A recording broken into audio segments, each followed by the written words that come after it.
જય સ્વામિનારાયણ. ભગવાન બુદ્ધ પાસે એમનો શિષ્ય પરિવ્રજ્યા કરીને ધર્મચક્રને માટે ફરી અને 2-3 મહિને પાછો આવ્યો. ભગવાન બુદ્ધને દંડવત પ્રણામ કર્યા. બુદ્ધે પૂછ્યું, રાખો, લોકો કેવા છે, કેમ છે સમાજમાં? ભગવાન બુદ્ધે પૂછ્યું તો પેલા શું કહ્યું? મહારાજ, બધા લોકો હરામી છે, લુચ્ચા છે, અત્યંત અહંકારી છે અને વિકૃત છે, લોકો સંસ્કાર વિહીન છે. ભગવાન બુદ્ધ એટલું બોલ્યા, પંતે ભિક્ષુ, આ તે સમાજનો પરિચય નથી આપ્યો, તારો પરિચય આપ્યો છે. તું આટલા વર્ષ આ સત્સંગમાં રહ્યો છતાં તારી અંદર વિકૃતિ હતી, એ જ તને દેખાણી. તને કોઈ સારો સજ્જન ન દેખાણો, તને કોઈ નિર્માની ન દેખાયો, તને વિકૃતિ રહિત ન દેખાણો. વિકૃતિને તે ઓળખી ત્યારે ને તારામાં વિકૃતિ હતી. માટે તારો પરિચય છે, સમાજનો પરિચય નથી.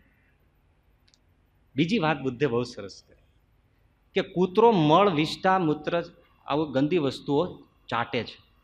ભીખુ, એનો અર્થ શું? મહારાજ, એને ભાવે છે, બસ. વિષ્ટા ભાવે છે એટલે મમળાવે છે. તને ગંદકી ફાવે છે એટલે તું મમળાવે છે.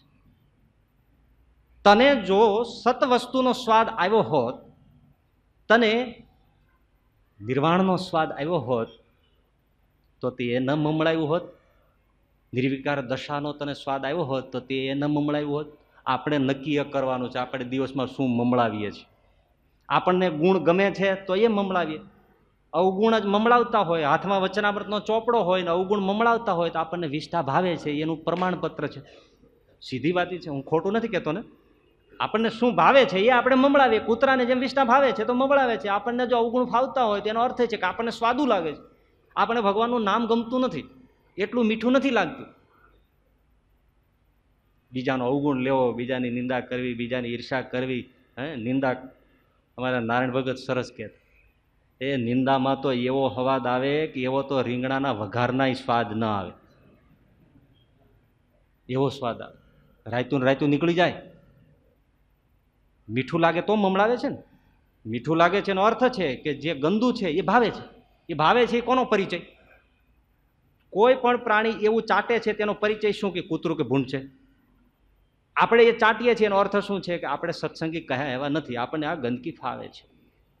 એટલે મહારાજે કહ્યું, જેને સત્સંગમાં વધારો થવાનો હોય તો એને સદવાસનાની વૃદ્ધિ થાય. સદવાસના શું છે?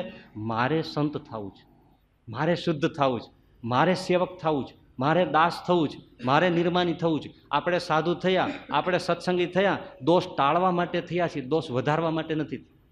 આવી સદવૃત્તિનો જન્મ થાય. એટલે શું થાય કે જ્યાં સારું હોય એને મમળાવે. અને કોઈ દુનિયામાં એવો માણસ જન્મો નથી કે એમાં એકાદો સારો ગુણ ન હોય, અને કોઈ એવો માણસ ન પણ જન્મો હોય કે જેમાં એકાદ દુર્ગુણ ન હોય. એ તો એક સનાતન વાત છે.